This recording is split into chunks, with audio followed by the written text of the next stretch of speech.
వరంగల్ జిల్లాలో ఉన్నటువంటి ఐనవోలు దేవస్థానం మల్లికార్జున స్వామి గారి దేవస్థానం అనేది నిజంగా చాలా ప్రాముఖ్యత చెందినటువంటి దేవస్థానంగా ఎక్కడెక్కడి నుంచో ప్రజలు తరలి తండోపతండాలుగా వస్తూ ఉన్నారు. సో ఈ దేవస్థానం గురించి ఈరోజు కొంత లేటెస్ట్ ఇన్ఫర్మేషన్ అడుగుతాం. ఎందుకంటే మహాశివరాత్రి సందర్భంగా ఎగ్జిక్యూటివ్ ఆఫీసర్ గారు మనతోనే ఉన్నారు, ఈవో గారు మనతోనే ఉన్నారు. సో అద్దంకి నాగేశ్వరరావు గారు యాక్చువల్లీ ఫెసిలిటీ గురించి ఏం చెప్తారు, ఎంతమంది భక్తులు వచ్చే అవకాశం ఉంది, పోలీస్ డిపార్ట్మెంట్ యొక్క ఫెసిలిటీ ఏ రకంగా ఉండబోతుంది, ఎన్ని సీసీ ఫుటేజెస్ అవైలబుల్లో ఉంది. సో ఇట్లాంటి లేటెస్ట్ ఇన్ఫర్మేషన్ అడుగుదాం. అలాగే ఈ గుడి యొక్క కొంత విజువల్ కూడా ఈ నెక్స్ట్ ఇంటర్వ్యూ అయిన తరువాత కొంత మీకు చూపించే ప్రయత్నం చేస్తాను. మొత్తం చూడండి. సార్ నమస్తే, బాగున్నారా? నమస్తే అండి. First of all me BVR న్యూస్కు స్వాగతం సుస్వాగతం. అదే మాదిరిగా వచ్చేసి శ్రీ మల్లికార్జున స్వామి దేవస్థానం గ్రామం మండలం ఐనవోలు హన్మకొండ జిల్లా నందు ఇది చాలా పురాతనమైన దేవాలయం. కాకతీయుల కాలం నాటి కళానిలయం ఈ యొక్క దేవాలయం. ఈ యొక్క దేవాలయంలో ఉత్సవాలు మనకు సంక్రాంతి నుంచి ఉగాది వరకు జరగడం ఆనవాయితీగా వస్తుంది.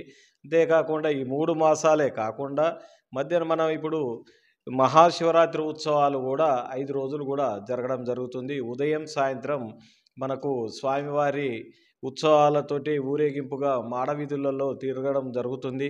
అంతేకాకుండా మనకు మహాశివరాత్రి రోజున మహాన్యాసపూర్వక ఏకాదశ రుద్రాభిషేకం కూడా సామూహికంగా జరగడం జరుగుతుంది.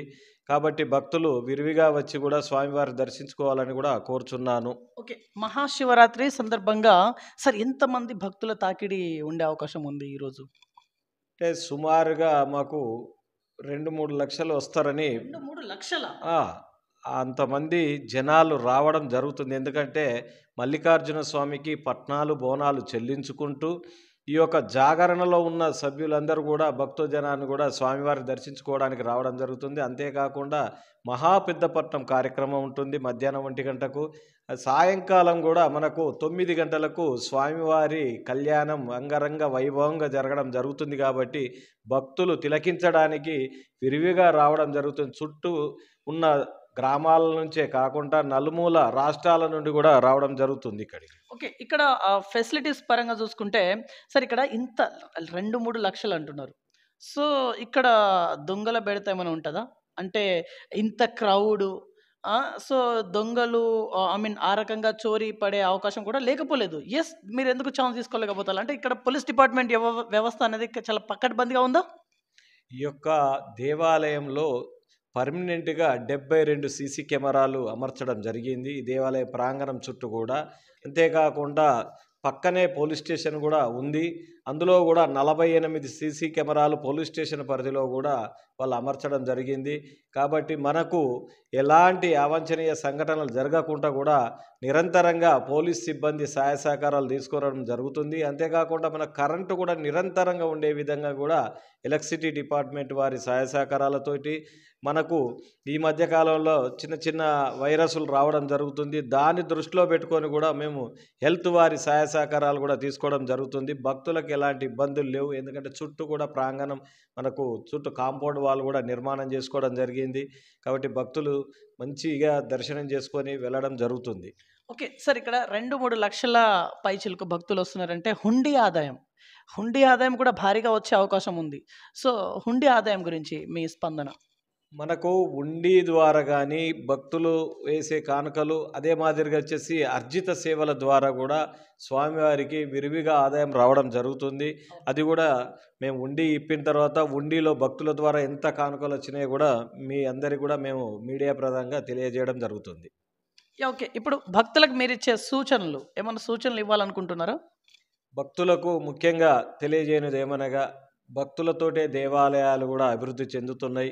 ఎందుకంటే ఎక్కడ చూసినా కూడా భక్తజన సందోహం బాగా విపరీతంగా ఉంది. అంతేకాకుండా ఈ యొక్క దేవాలయంలో భక్తుల ద్వారా నిర్మాణం చేయడం జరుగుతుంది. కాటేజీల కొరత ఉంది.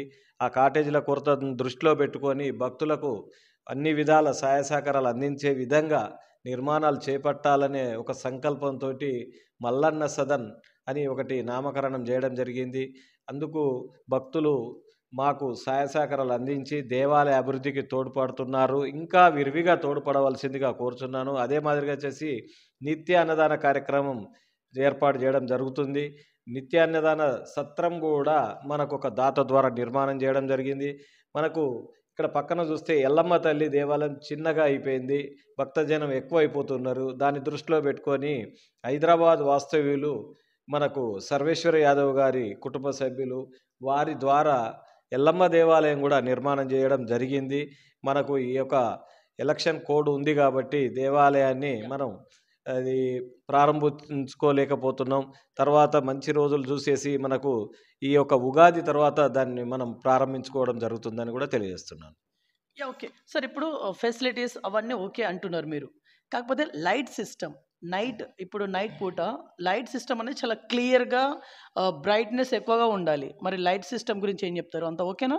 మనకు దేవాలయంలో నిరంతరం విద్యుత్ ఉండే విధంగా ఎలక్ట్రిసిటీ సాయం తీసుకోవడం జరిగింది. అంతేకాకుండా ఎక్కడ చూసినా కూడా ఫ్లడ్ లైట్స్ కూడా అన్నీ అమర్చడం జరిగింది. చిన్న చూది ఇట్లా కింద వేసినా కూడా మనకు కనపడే విధంగా కూడా మీరు చూస్తూనే ఉన్నారు. దేవాలయ ప్రాంగణం అంతా కూడా విద్యుత్ అలంకరణతోటి ఏ విధంగా విరజిల్లుతుందో మీకే తెలుస్తుంది. కాబట్టి భక్తులకు కూడా ఎలాంటి ఇబ్బందులు లేకుండా అన్నీ కూడా సదుపాయాలు ఏర్పాటు చేసినాం. అంతేకాకుండా తాగునీటి వసతి ఏర్పాట్లో చాలా శ్రద్ధ తీసుకోవడం జరిగింది. మనం నిరంతరం భక్తులకు తాగునీటి అందించే విధంగా వివిధ కూడళ్లలో కూడా ట్యాప్స్ ఏర్పాటు చేయడం జరిగింది. శానిటేషన్ పరంగా చూస్తే మనం గతం కంటే ఈసారి ఇంకా రెట్టింపుగా చేయడం జరుగుతుంది. కార్మిక సిబ్బందిని కూడా మనం ఎంగేజ్ చేసుకొని నిరంతరంగా శుద్ధి చేసుకుంటూ శుభ్రం చేసుకుంటూ కూడా డంపింగ్ చేయడం జరుగుతుంది. కాబట్టి భక్తులు కూడా మాకు సహాయ సహకారాలు అందించాలని కూడా కోరుచున్నాను. ఓకే, మీరు ఈ అంటే ఈ ఒక్క టెంపుల్ కాకుండా ఇంకా ఏ టెంపుల్స్కి ఈవోగా ఉన్నారు? నేను గట్టు మల్లికార్జున స్వామి దేవాలయం ఇక్కడ మల్లికుదురులో గ్రామాలకి కూడా నేను ఎగ్జిక్యూటివ్ ఆఫీసర్గా చేస్తున్నాను. అంతేకాకుండా కట్టమల్లన్న స్వామి లేబర్ కాలనీ గొర్రెకుంట దగ్గర కూడా విధులు నిర్వర్తిస్తున్నాను. లక్ష్మీనరసింహస్వామి దేవాలయం కొమ్మాల, అగ్రంపాడు శ్రీ సమ్మక్క సారలమ్మ దేవాలయం అగ్రంపాడు నేనేనండి.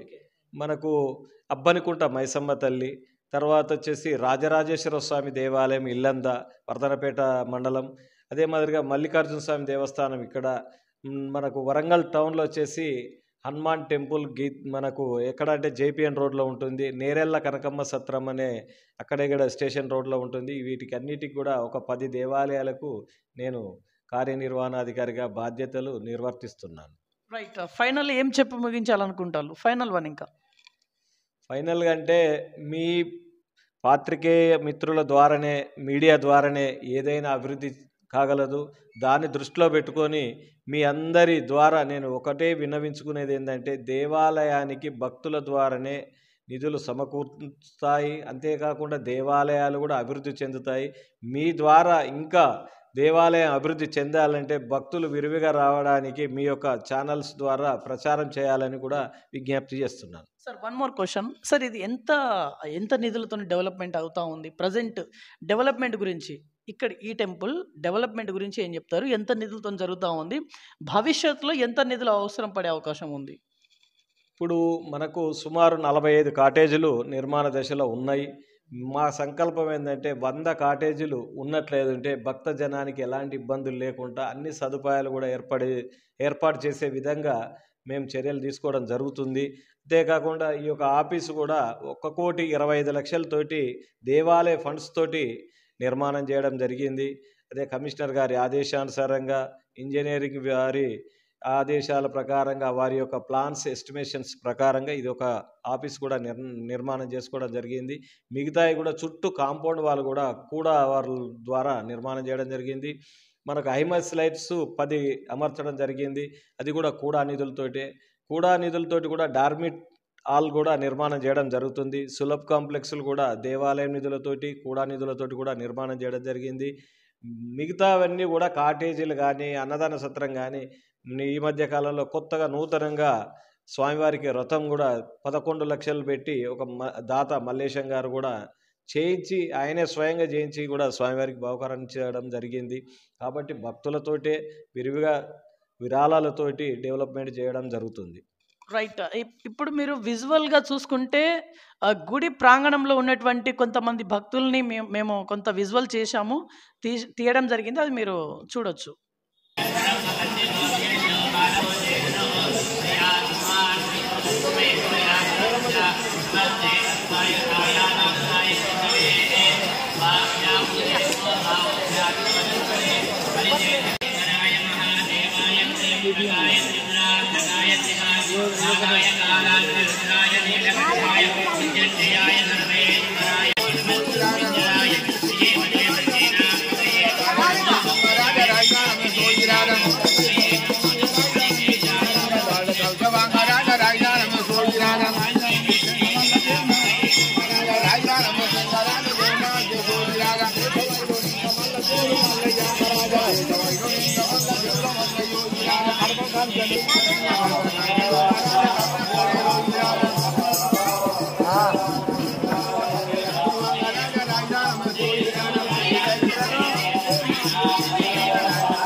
అమ్మ మీరు ఎక్కడి నుంచి వచ్చారు?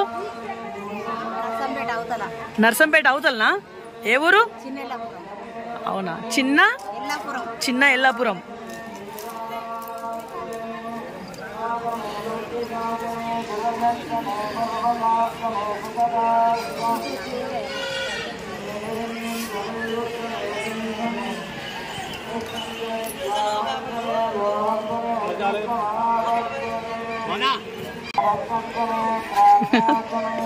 ఎక్కడి నుంచి వచ్చారు మీరు?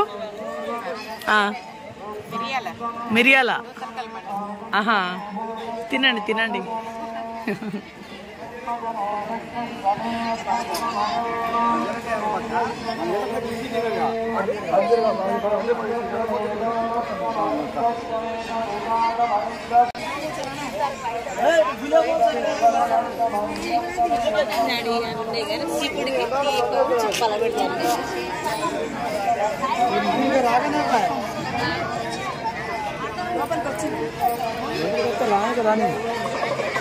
నైస్.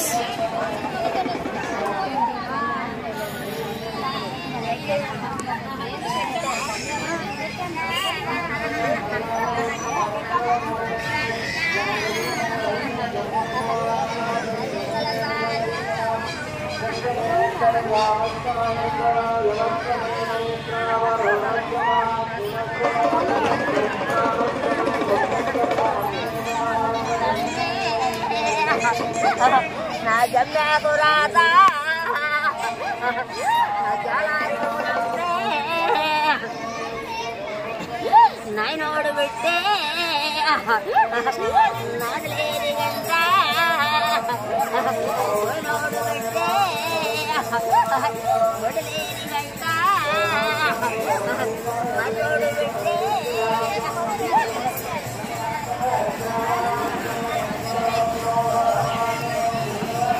కదా 10టికొక్కటి.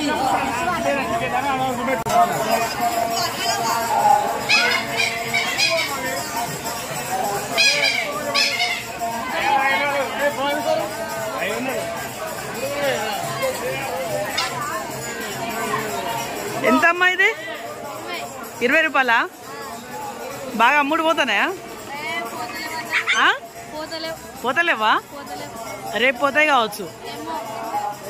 ఎక్కడి నుంచి మీరు ఎక్కడి నుంచి మీరు ఎక్కడి నుంచి వచ్చిళ్ళు? హైదరాబాద్ నుంచి.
ఏంటిదన్నా ఇది? ఇది శివరాత్రి యాగశాల. ఇక్కడ హోమం చేస్తారు మొత్తం కలశాలతో. యాగశాల మొత్తం హోమం.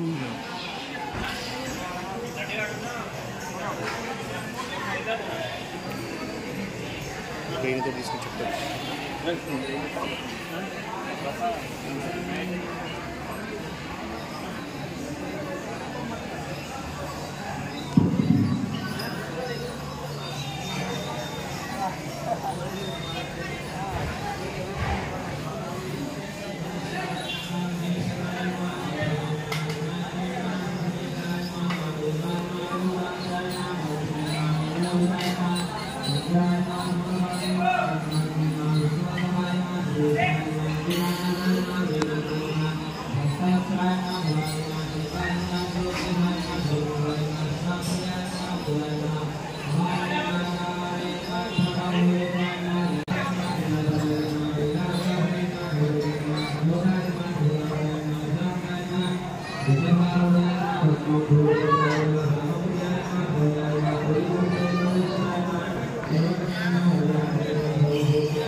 క్లోజ్ చేయండి.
నేను మాట్లాడి చెప్తే దానితో మాట్లాడతాను.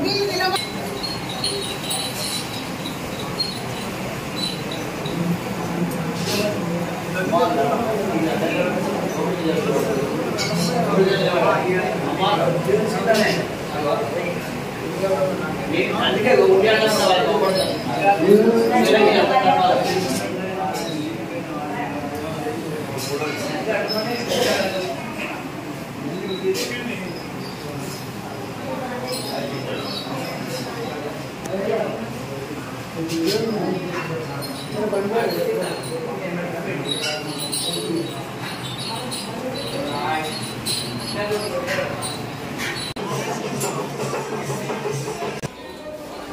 మీ పేరు? ఎక్కడి నుంచి వచ్చింది? ఎక్కడి నుంచి వచ్చిండు?